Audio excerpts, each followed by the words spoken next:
Wyoming's oil and gas industry stands to lose hundreds of millions of dollars and thousands of jobs if a proposed BLM plan goes through. The People for the Ethical Treatment of Animals calls a Torrington slaughterhouse a hellhole for animals.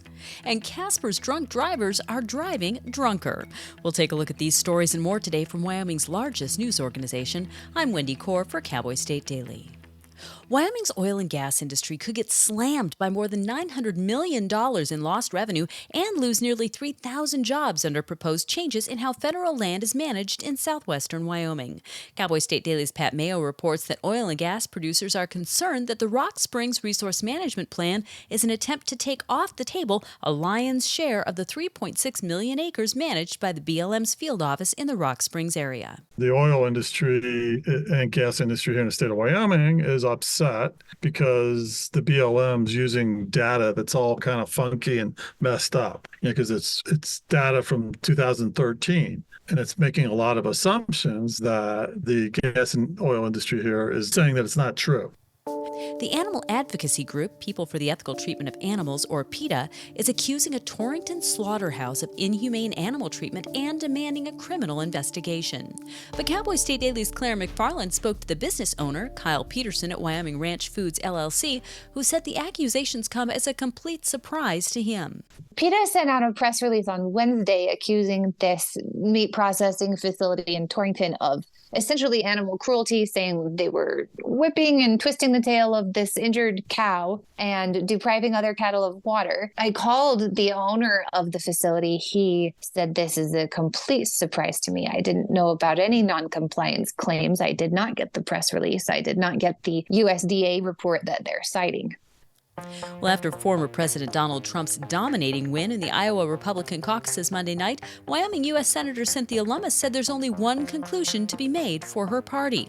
Cowboy State Daily's Leo Wolfson reports that Lummis is asking that all Republicans get behind Trump's bid for the presidency. She considers the Republican primary race over. She thinks that Trump is going to, without a doubt, be the person who gets the Republican nominee, and it's time for Republicans to start circling the wagons to get behind the former president. Trump's win was possibly even more significant because it proved he hasn't lost his base of support despite his challenges of the 2020 election results, the January 6, 2021 Capitol riot, and his ongoing legal issues.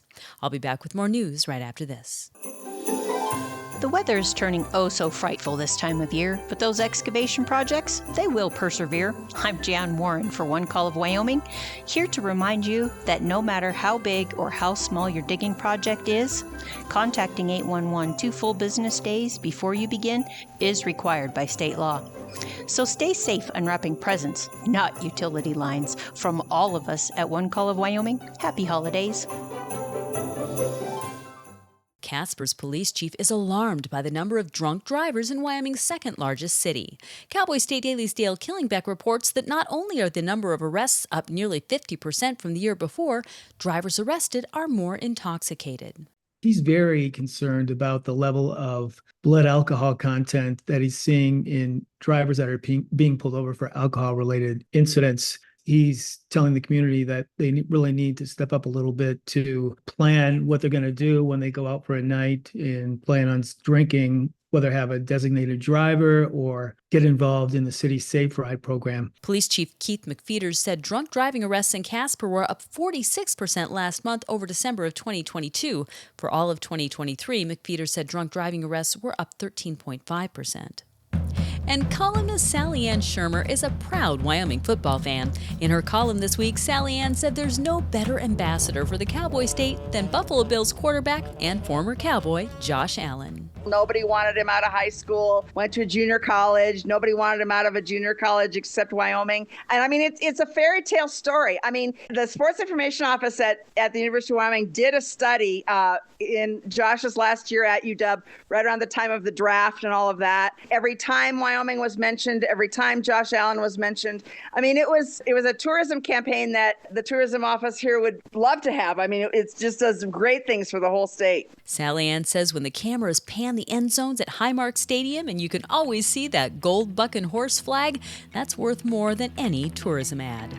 And that's today's news. Get your free digital subscription to Wyoming's only statewide newspaper by hitting the subscribe button on CowboyStateDaily.com. I'm Wendy Corr for Cowboy State Daily.